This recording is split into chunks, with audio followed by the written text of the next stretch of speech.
On count 1, violation of the Georgia RICO Act, 20 years to serve in confinement. On count 10, life in confinement. Cash Out, who got slapped with a 70-year bid just days ago, has been found dead behind bars. Word is inmates came for him once they learned the full extent of his crimes. I've got the full story. Let's dive in. From a trap to the top. Cash Out is everywhere right now with headlines about RICO indictment's conviction, a looming 70-year sentence, and whispers of his death. But before we unpack that drama, you need the backstory on this Atlanta spitter, because most folks have no idea who he was. Cash Out rose to prominence in the early 2010s with his hit single Cashing Out, which peaked at number 36 on the Billboard Hot 100. Shotty really had the streets and the radio unlocked with that joint. The song went platinum and had everybody from the projects to the penthouse saying, "I'm cashing out swag." Born August 15th, 1990, this young was coming up during one of the most legendary eras in Atlanta hip-hop, when the city was really establishing itself as the new mecca of the culture. But real talk, Cash Out's story don't start with success. It starts with the type of street that either makes you or breaks you. Back in 2009, when Homie was just 19 years old, he was charged with a gun possession offense in Clayton County, Georgia. Now, for a young black man in Georgia, getting caught with a strap usually means you're about to do some real time. But sometimes the universe gives you a break when you least expect it. Gibson was acquitted of this gun charge, which he later described as a pivotal moment that gave him a second chance in life. This acquit became the foundation of his whole redemption narrative. Shotty was out here telling everybody that getting off on them charges was God's way of telling him to put the streets down and pick up the mic. That's the type of story that resonates in the hood.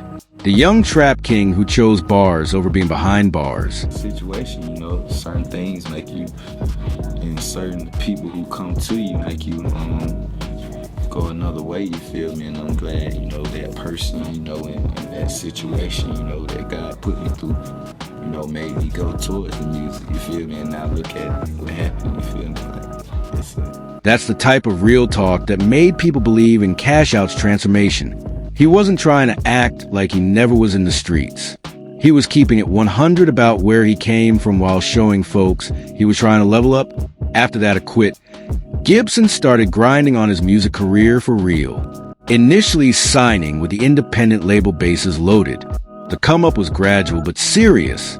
The label would later re-release his breakout single Cashing Out through Epic Records in March 2012 after Gibson signed with the major label under L.A. Reid's guidance. When I tell you this song was everywhere, the clubs, the trap houses, the radio, the block parties. This joint was a soundtrack to the streets in 2012. The song's success was crazy. It reached number 2 on the Hot R&B/Hip Hop Songs chart and topped the Hot Rap Songs chart. But what really showed how much impact this record had was when all the heavy hitters started jumping on remixes and freestyles. The song's success led to freestyles and remixes by artists like Ludacris, Crazy Bone, Dat Bow, Roscoe Dash, Young Jeezy, Akon, Chief Keef, Fabulous, and Yodi. When you got legends like Luda and Jeezy with your music, you know you made it to the big leagues. The success kept building. Gibson followed up Cashing Out with Big Booty in July 2012, which saw moderate success. Then came the joint that really showed his staying power, She Twerkin' in 2014, which entered the Billboard Hot 100 at number 100 and served as a lead single for his debut album, Let's Get It, released on August 26, 2014. Shorty had the strip clubs going crazy with that one. The album achieved moderate success on the Billboard 200, and Gibson continued to collaborate with prominent artists like Future, Lil Durk, and Migos, further embedding him in Atlanta's rap ecosystem. These wasn't just random features, either. These was his peoples, the who was really running Atlanta at the time. That's how you know Cash Out was really plugged in with the city's hip-hop elite. The legitimacy kept growing, too. Gibson even appeared in the 2019 film Uncut Gems, starring Adam Sandler, showing his cultural relevance was extending beyond just music. From the outside looking in, this was a perfect redemption story. Young black man beats the system, finds success through his talent, and becomes an inspiration to other kids coming up in similar situations. But while all the success was happening in the spotlight, some real dark was allegedly going down behind the scenes. Prosecutors would later allege that he was simultaneously building a criminal enterprise while building his rap career. This enterprise, they claimed, used Gibson's record label, Pyre's Music Group LLC, as a front to lure women into prostitution. The first real sign that something was wrong came in 2019 when Gibson was arrested in a Gwinnett County, Georgia prostitution sting operation. This arrest didn't make major headlines at the time, but it was the beginning of the end for Cash Out's carefully crafted public image. Getting in trouble, catching cases, and catching a serious case. And yeah, you caught 2 serious cases. What did you talk about those cases? Just something, I got caught into, I don't really get into it like that, you feel me? Okay, it's public record. Yeah, that's fine. Yeah. I'm not asking you. You never might try to bring something back up on you, but I'm just blessed that it was not. Looking back at that interview now, you can see homie was always a little shy about his legal troubles. He kept it vague, talking about being blessed that previous cases didn't stick. At the time, it seemed like he was just being smart about not self-incriminating. But now, we know there was probably way more to the story. What's really crazy is how Cash Out always talked about loyalty and keeping real around him. He used to emphasize how important it was to have people who really been through with you. People who understand the street code, that tight circle he was talking about. The criminal enterprise, according to prosecutors, was built around family and close associates. Gibson's inner circle included his mother, Linda Smith, known as Mama Cash Out, and his cousin, Tyrone Taylor, both of whom would eventually be convicted alongside him. So, when he was talking about real friends and people who've been through things with him, he might have been talking about co-conspirators and some serious criminal. That's the type of loyalty that can turn deadly real quick. When your family and closest friends are also your partners in crime, it creates a situation where everybody's going down together when it hits the fan. The story of Cash Out ain't just about one rapper's fall from grace. It's about how the streets can follow you even when you think you've left them behind. How success and fame can become tools for exploitation. And how sometimes the people closest to you can drag you into the darkest imaginable. It's a cautionary tale about what happens when keeping it real goes too far. When street credibility becomes more important than basic human decency in the hood. We always talk about getting out, making it, and never forgetting where you came from. But Cash Out's story shows that sometimes remembering where you came from can become an excuse for never really leaving. The streets he claimed to have left behind were allegedly still very much part of his life, just hidden behind platinum plaques, red carpet appearances, and a carefully managed public image. As we'll see in the next part of this story, when the full extent of the allegations against Gibson came to light in that Fulton County courtroom, it would reveal a level of systematic abuse and exploitation that went far beyond anything the hip-hop community had seen before. The same energy and business acumen that made cashing out a platinum success was allegedly being used to destroy lives and traumatize vulnerable women. But first, we need to understand exactly what went down in that trial, where prosecutors would paint a picture of criminal enterprise so disturbing that even hardened legal observers would be shocked by the testimony. The street legend was about to face the ultimate test, and this time there would be no acquit, no second chance, and no redemption story to save him. When keeping it real goes wrong, the trial began with jury selection on June 3rd, 2025 in Fulton County Superior Court, presided over by Judge Melanie Lage. From day one, everybody knew this was going to be different. The media was out there heavy. The courthouse was packed, and you could feel the tension in the air. This wasn't just about Cash Out. This was about his whole crew, his family, and a network that prosecutors said had been terrorizing women for damn near a decade. The district attorney Ernest Winfrey described Gibson as the leader of a 7-year reign of terror. When they said reign of terror, they wasn't being dramatic. They was being literal. The charges against this were absolutely insane. Gibson faced 13 counts, including rape, aggravated sodomy, human trafficking, and racketeering. But see, numbers don't tell the whole story. What the prosecution was really saying is that Cash Out had turned his whole music empire into a trap. A trap, not the kind where you're selling work, but the kind where you're trapping human beings and forcing them into sexual slavery. That some next-level predator goes way beyond anything we typically see in hip-hop legal troubles. The prosecution's case was built around showing how Gibson allegedly used everything that made him successful in music. His charisma, his connections, his business set up to prey on vulnerable women. Evidence presented included victim testimonies describing being lured through Gibson's celebrity status in social media, promised financial opportunities, and status within PYZ Music Group only to face coercion, violence, and forced prostitution. Think about how up that is. These women thought they were getting an opportunity to work with a successful rapper, maybe get into the music business, maybe change their lives for the better. Instead, they was being set up to be sexually exploited and trafficked. The evidence the prosecution presented was extensive and damaging as hell. One victim testified that Gibson instructed her to deposit earnings into kitchen drawers, and another recounted being told to omit his name if reporting attacks to police. That second part is especially telling. Homie was coaching victims on how to lie to police to protect him. That shows premeditation and a level of criminal sophistication that goes way beyond impulse crimes.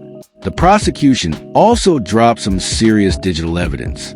Text messages, phone calls, and financial records linked Gibson, Smith, and Taylor to the trafficking operation, showing how proceeds supported Gibson's lifestyle.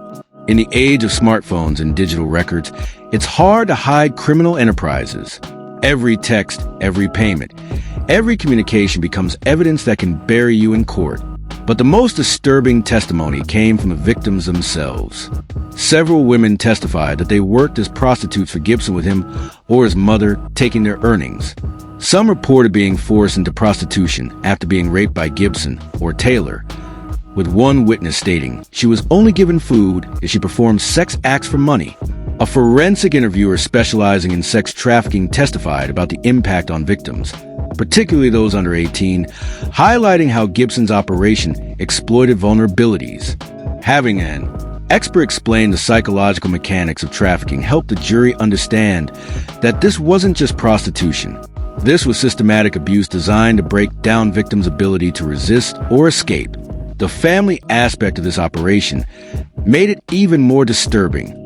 Gibson's mother, Linda Smith, known as Mama Cashout, and cousin Tyrone Taylor were also central figures in the operation. When your own mother is helping you traffic women, that's some deeply twisted family dynamics. This wasn't just about one person's criminal behavior. This was about a whole family structure built around exploiting vulnerable women. Evidence indicated that Smith received digital payments from women involved in the sex trafficking operation, suggesting she played a role in managing or profiting from the proceeds of the enterprise. So, Mama Cash wasn't just looking the other way. She was actively participating in the money flow from trafficking. That's some cold blood right there. The prosecution also showed evidence of witness intimidation. Prosecutors presented evidence that Smith conspired with her son to intimidate a key witness who was both a co-defendant and a cooperating witness in the case. In jailhouse phone calls played in court, Gibson was heard instructing Smith to locate the witness, with prosecutors arguing this was an attempt to prevent her from testifying. That witness intimidation charge is serious as hell because it shows a criminal mindset continued even after getting arrested, instead of taking responsibility or showing remorse. Gibson was allegedly still trying to manipulate the system and silence his victims. That type of behavior shows a complete lack of conscience or empathy. Now, Cashout's defense team, led by attorney Kurt Matthews, wasn't going down without a fight. Matthews argued that the prosecution overcharged by presenting conflicting counts for the same incidents and questioned the credibility of cooperating co-defendants. This is a common defense strategy: attack the credibility of witnesses and argue that prosecutors are piling on charges to make the case seem worse than it is. The defense highlighted inconsistencies in accuser testimonies, claiming some voluntarily reconnected with Gibson and that witnesses were coerced into testifying. This is also typical defense work. If you can't deny that events happened, you try to argue that they happened differently than the prosecution claims. Matthews also questioned Gibson maintained his innocence. And, it's a hard decision, and I feel like they made the wrong judgment I've done things in my life. I'm not perfect, but the things I've been accused of, I know that I haven't done those things. Even more wild, he compared himself to Jesus Christ in his statements suggesting persecution. Jesus was falsely accused. A lot of the prophets were falsely accused. You don't have that emotion like you've done something. Comparing yourself to Jesus when you're on trial for sex trafficking is some next-level delusional. That type of statement shows either complete disconnection from reality or a narcissistic personality that can't accept responsibility for anything. Either way, it's not a good look in front of a jury. The victim impact statements were the most powerful part of the trial.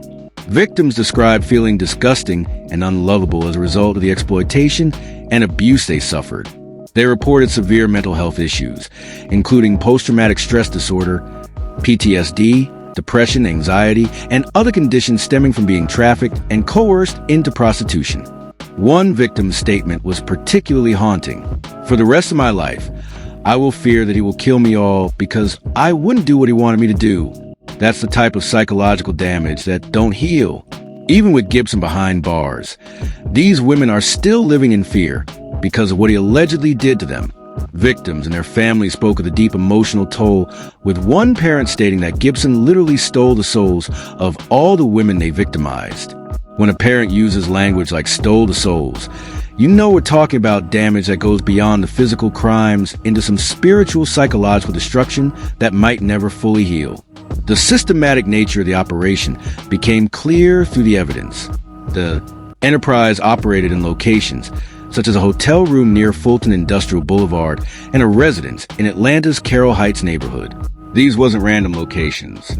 They were established spots where the operation conducted business, showing planning and organization. The prosecution emphasized that the enterprise operated for at least 7 years, indicating a long-term pattern of behavior rather than isolated incidents. 7 years is a long time to be running a criminal operation. That's not impulsive behavior. That's a sustained criminal enterprise that had developed systems, procedures, and ways of avoiding detection. The technology aspect was crucial, too. Cell phone messages and financial records demonstrated Gibson's control over victims' finances and his use of fear and manipulation to maintain control. Modern criminals leave digital footprints everywhere, and those electronic records can be more damaging than eyewitness testimony because phones don't lie. As the trial progressed, it became obvious that this case was about more than just one rapper's criminal behavior. This was about how predators can use fame, success, and legitimate businesses as covers for horrific crimes. The use of RICO charges showed that prosecutors saw this as organized crime, not just individual bad acts, but coordinated criminal enterprise. And I dated women who were doing escort or whatever, however people want to look at it from a moral standpoint, but who was doing these things as a grown woman. I've only dealt with grown women. Nothing was forced. Nothing was coerced or anything of that nature. If you notice before this trial, no woman can say anything about me before this trial. If you notice before this indictment of the entertainment industry, when that jury foreman stood up to read the verdict, everybody in that courtroom knew they was about to hear something that would change lives forever. But what nobody expected was that just days after the sentencing that would follow, this story would take an even more shocking turn that would leave investigators, legal experts, and the entire hip-hop community trying to make sense of an ending that nobody saw coming. The verdict, fam, July 18th, 2025, was the day that Cash Out Street legend status officially died and his legacy as a predator was cemented forever. After 7 weeks of some of the most disturbing testimony ever heard in a Fulton County courtroom, the jury convicted Gibson on 12 counts, including RICO violations, rape, aggravated sodomy, and 2 counts of sex trafficking. The verdict was comprehensive and devastating. This Nick cooked on almost every charge they brought against him. Gibson was found guilty of violation of the Racketeer Influenced and Corrupt Organizations Act, RICO, rape, aggravated sodomy, 2 counts of trafficking a person for sexual servitude, battery, possession of firearm during the commission of felony, pimping, pandering, keeping a place of prostitution, willful obstruction of a law enforcement officer, and possession of prohibited items by an inmate. The only charges he beat were a handful of lesser counts. But with everything else sticking, those acquittendants got hit hard, too. Linda Smith was convicted on 1 count of trafficking and RICO charges, though she was acquitted on another trafficking count and a prostitution charge.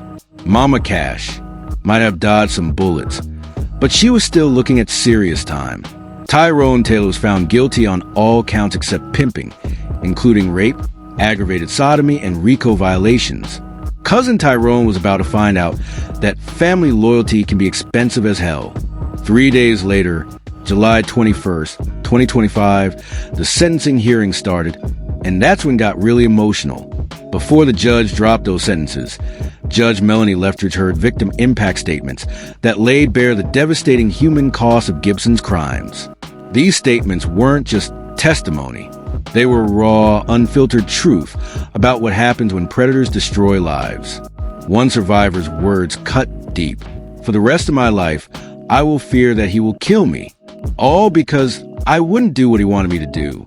That's the type of psychological damage that haunts somebody forever. Even with this up, she's still living in terror because of what he did to her. That's not just a crime. That's terror.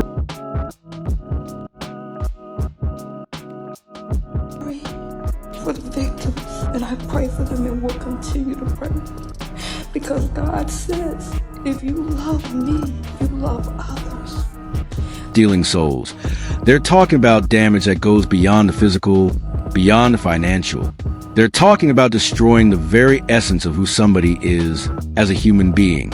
The victims reported severe mental health issues, including post-traumatic stress disorder, PTSD, depression, anxiety, and other conditions stemming from being trafficked and coerced into prostitution. These women go to be dealing with this trauma for the rest of their lives, while Gibson was sitting in court acting like he was the victim. When it was Gibson's turn to address the court, Homie gave what might be one of the most tone-deaf, delusional statements ever heard in a criminal sentencing. Interview 1835-1910. Drew was really standing there after being convicted on multiple rape and trafficking charges, talking about how everything was consensual. The audacity and complete lack of accountability was staggering. But it got even worse when he started comparing himself to religious figures. His mother, Linda Smith, took a completely different approach. Her statement was filled with what seemed like genuine remorse and acknowledgement of the victim's pain. Interview 1930-1945. At least Mama Cash showed some humanity and acknowledged the suffering her actions contributed to. That type of accountability might have helped her when it came time for sentencing. When Judge Lage was ready to drop those sentences, her words before announcing them showed exactly how she felt about what she'd heard during the trial. Interview 2001-2027. When a judge uses words like diabolical conduct and the very worst of human behavior, you know she about to drop some serious time. Gibson was sentenced to life in prison, plus Court heard and viewed evidence demonstrating the very worst of human behavior toward other human beings. The jury verdict in this case reflects that the state met its burden in proving beyond a reasonable doubt that the diabolical conduct of the defendants occurred. The sentencing to be meted out by this court will be responsive to that. When a judge uses words like diabolical. Interview 2041-2140. The judge kept going, stacking time for trafficking, battery, gun charges, and everything else. Even if some convictions got overturned on appeal, this is never seeing the streets again. That's the type of sentence that makes a statement, not just to Gibson, but to any other predators who think they can use fame and success as cover for hurting people. Linda Smith got 30 years, which was heavy, but way lighter than her son. Tyrone Taylor got the same as Gibson.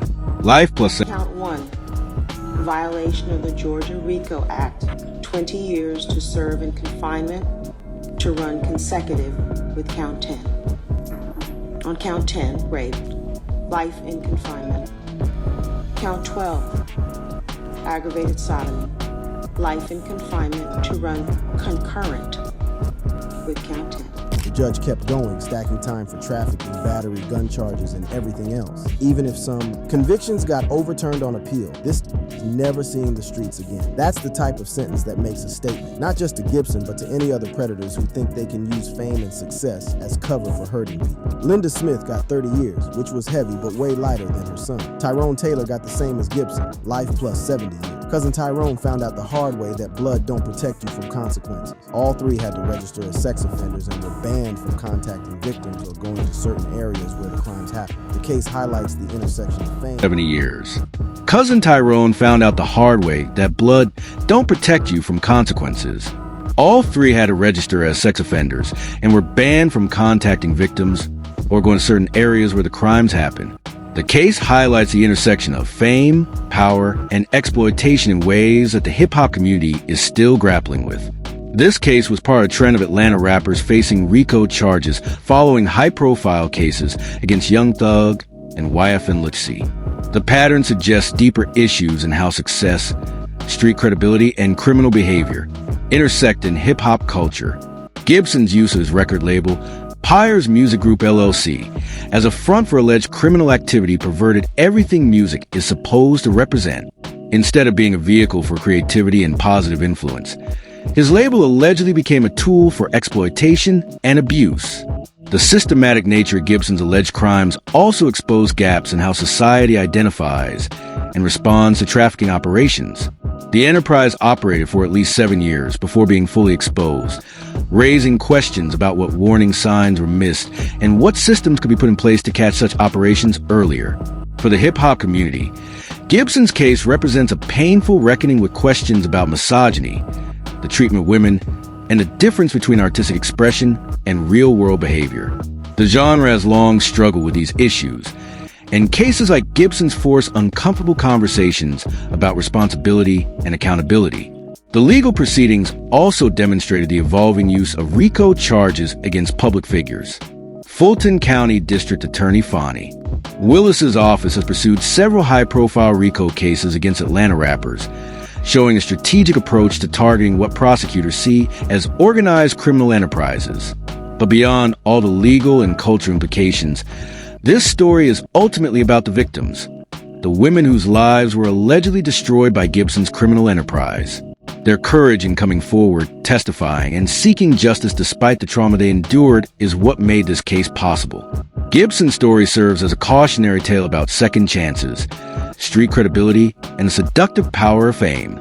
His 2009 acquit was supposed to be his turning point, but if the prosecution's case was accurate, that redemption story was always a lie. It raises difficult questions about how we evaluate claims of change and transformation. Found this information exciting and unbelievable? Be sure to check out other similar and amazing videos on the screen. Thanks again for watching. I'll see you in the next video.